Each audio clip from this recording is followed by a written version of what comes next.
ትንቢተ ሆሴዕ ምዕራፍ 11 እስራኤል ሕፃን በነበረ ጊዜ ወደድሁት፣ ልጄንም ከግብፅ ጠራሁት። አብዝቼ ብጠራቸው አጥብቀው ከፊቴ ራቁ። ለበዓሊምም ይሰዉ ነበር፣ ለተቀሩ ምስሎችም ያጥኑ ነበር።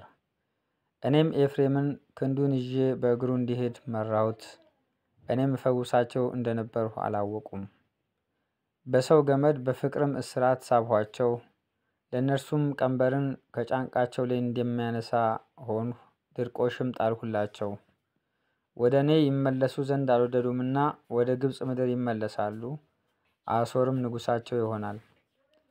ከመከሩትም ምክር የተነሳ ሰይፍ በከተሞቻቸው ላይ ይወድቃል፣ ከበርቴዎችንም ያጠፋል። ሕዝቤም ከእኔ ይመለሱ ዘንድ ወደዱ። ወደ ላይም ቢጠሯቸው ማንም ከፍ ከፍ ያደርጋቸው ዘንድ አይችልም። ኤፍሬም ሆይ እንዴት እጥልሃለሁ? እስራኤል ሆይ እንዴትስ አሳልፌ እሰጥሃለሁ? እንዴትስ እንደ አዳማ እጥልሃለሁ?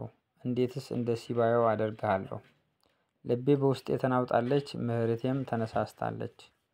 እኔ አምላክ ነኝ እንጂ ሰው አይደለሁምና በመካከልህም ቅዱስ ነኝና የቁጣዬን መቅሰፍት አላደርግም። ኤፍሬምንም አጠፋ ዘንድ አልመለስም፣ በመዓትም አልመጣም። እግዚአብሔርን ይከተላሉ፣ እርሱም እንዳንበሳ ያገሳል። ባገሳም ጊዜ ልጆች እየተንቀጠቀጡ ከምዕራብ ይመጣሉ። እንደ ወፍም ከግብፅ እንደ ርግብም ከአሦር ምድር እየተንቀጠቀጡ ይመጣሉ። በቤታቸውም አኖራቸዋለሁ ይላል እግዚአብሔር።